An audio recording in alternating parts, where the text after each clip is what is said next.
The Arizona sun was a hammer on the back of my neck as I stood in the driveway, squinting at the monstrosity before me. The online listing had said spacious family home, needs some TLC. The realtor, a cheerful woman named Brenda who wore a perpetual smile and a blazer despite the 105-degree heat, had called it a diamond in the rough. My wife, Chloe, currently 8 months pregnant with our first child and nesting with the ferocity of a bald eagle, had seen the potential for a nursery, a playroom, a backyard for a swing set. I, David, the practical one, had seen a project I could handle. A little paint, some new cabinet handles, maybe a weekend tackling the overgrown lawn. We'd sold our sleek, 2-bedroom condo in Phoenix, poured our savings into this 3-bedroom, 2-bath ranch-style house in a quieter suburb, dreaming of the family life it promised. The truck, a hulking Ford F-350 that looked like it ate smaller trucks for breakfast, rumbled as the driver killed the engine. In its bed, shrouded in a grimy tarp,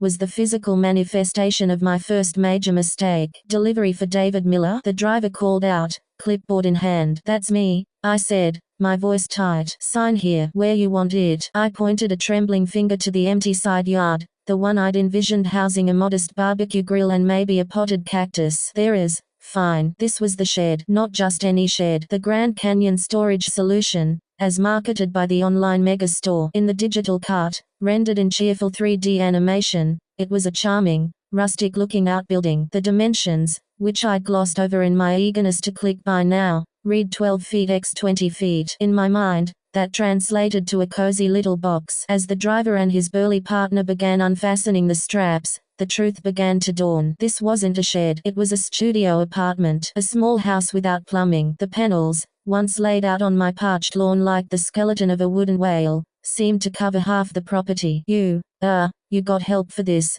right? The driver asked, eyeing my frame, that of a former high school baseball player who now spent his days in an office chair. Of course, I lied, the word tasting like dust. Chloe waddled out, her hand shielding her eyes. Honey, is that the shed? Her voice, usually a melody, was flat with disbelief. It's bigger than I expected, I admitted, forcing a grin that felt more like a grimace. But I handled the condo's floating shelves, right? This is just bigger shelves with a roof. She just stared, one hand resting on her belly, as if soothing our unborn son about his father's judgment. David, that's bigger than our first apartment. The delivery men left with a wave, leaving me alone with a mountain of pressure-treated lumber, bags of nails and screws that looked industrial, a bundle of asphalt shingles heavy enough to anchor a ship, and a 40-page instruction manual that might as well have been written in ancient Sumerian. The first page featured a warning in bold red letters, 2-person assembly strongly recommended. Foundation required. I had skimmed the foundation part, assuming my levelish dirt would suffice. This was the beginning of the sheddening, as it would later be known in our household lore. A trial not just of DIY skill,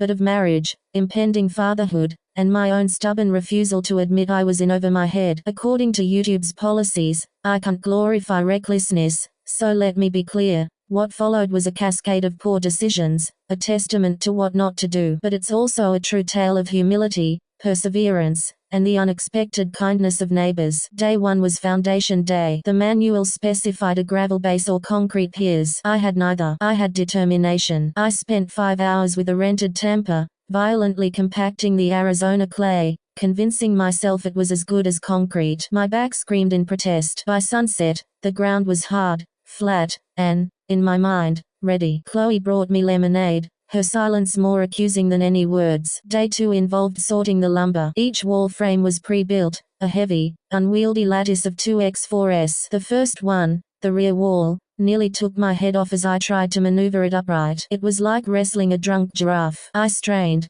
grunted, and finally got it vertical, only to realize I had no way to hold it there. It teetered, swayed, and with a slow, graceful finality, collapsed into the fledgling frame of the side wall with a sound like a gunshot. A 6-foot splinter of wood shot past my ear. From the kitchen window, I saw Chloe flinch. I gave her a thumbs up. My heart hammered against my ribs. This was bigger than I expected. Physically, mentally, spiritually. That night, over a dinner I was too exhausted to eat, I broke. I might have made a mistake, I mumbled into my mashed potatoes. Chloe reached across the table, her hand covering mine. Call someone, David. Hire it out. But pride is a powerful poison. We were budget stretched, Baby ready. Hiring someone felt like failure. No, I said, the stubbornness rising like bile. I started it. I'll finish it. I just need a system. Day 3 introduced the system, ropes, cinder blocks, and pure, unadulterated physics defiance. I used my car jack to lift wall sections,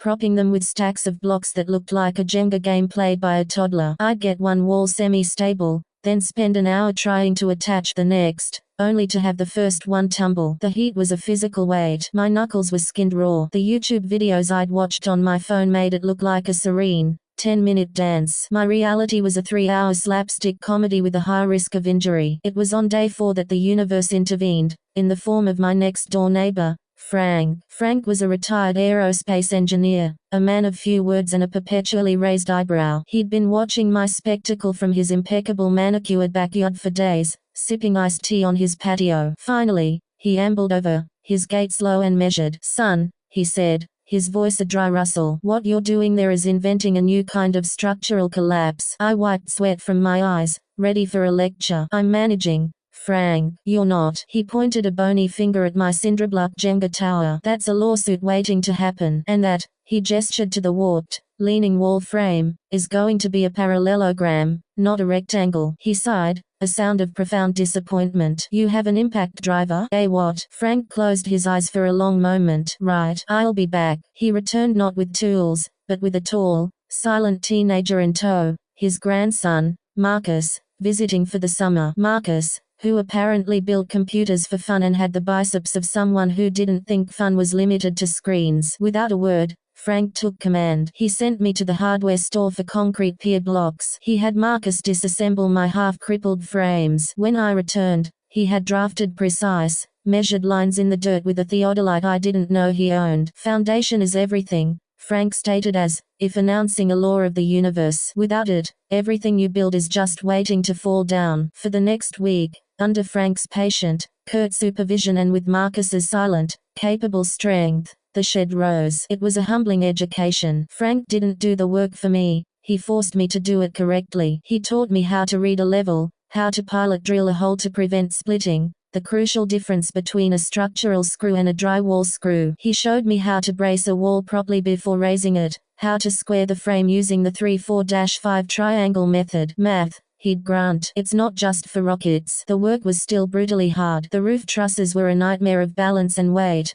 requiring all 3 of us to muscle them into place. The asphalt shingles baked in the sun, becoming sticky and foul-smelling. But with a true foundation, those solid, level concrete blocks, and extra hands, progress was linear, stable, real. Chloe, seeing the transformation from disaster zone to actual construction site, started bringing out snacks and gallons of cold water. She'd chat with Frank about his grandkids, and even got a rare smile from Marcus when she praised his work. The project, which had been a solitary monument to my folly, became a neighborhood event. Another neighbor, Mike, a friendly plumber, wandered over one evening, pointed at my clumsy attempts to install the roll-up door, and spent an hour showing me the tricks of aligning tracks and tension springs. He refused payment, accepting only a cold beer. Finally, 2 weeks after the delivery truck had left me in despair, it was done. The Grand Canyon storage solution stood proudly in the side yard. It was square. It was plumb. The door rolled up and down with a satisfying, sturdy rumble. The shingles were straight. It was, objectively, a beautifully built shed. I stood before it with Frank and Marcus, our faces grimy. Chloe joined us, her hand in mine. "It's bigger than I expected," I said, the phrase now carrying a world of meaning. Frank nodded. "Most worthwhile things are." He clapped a hand on my shoulder, a gesture so unexpected it nearly knocked me over. "You handled it," eventually, with significant guidance. That night, after showering off weeks of grime and sweat, I sat with Chloe on our couch. The baby kicked vigorously. "I was an idiot," I confessed. "Yes," she agreed softly, leaning her head on my shoulder. "But you saw it through. You learned. You accepted help." She took my hand, placing it on her belly. "That's the part that matters. We're about to get something else that's bigger than we expected, and we can't build a foundation for him with cinder blocks and stubbornness." Her words hit me harder than any falling wall frame. This shed wasn't just a storage space for lawn equipment and baby gear. It was my first real lesson in fatherhood. It was about preparing properly, reading the instructions both for sheds and for babies, swallowing pride, asking for help,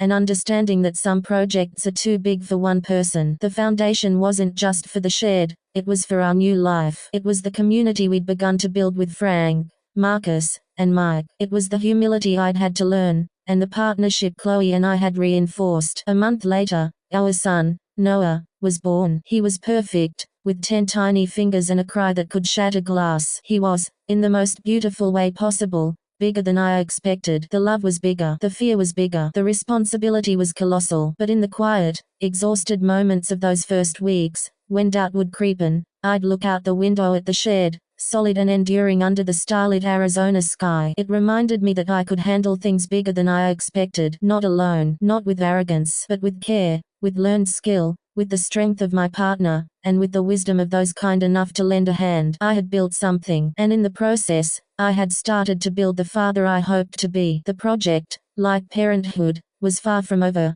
but the foundation, the real one, was finally, blessedly, laid.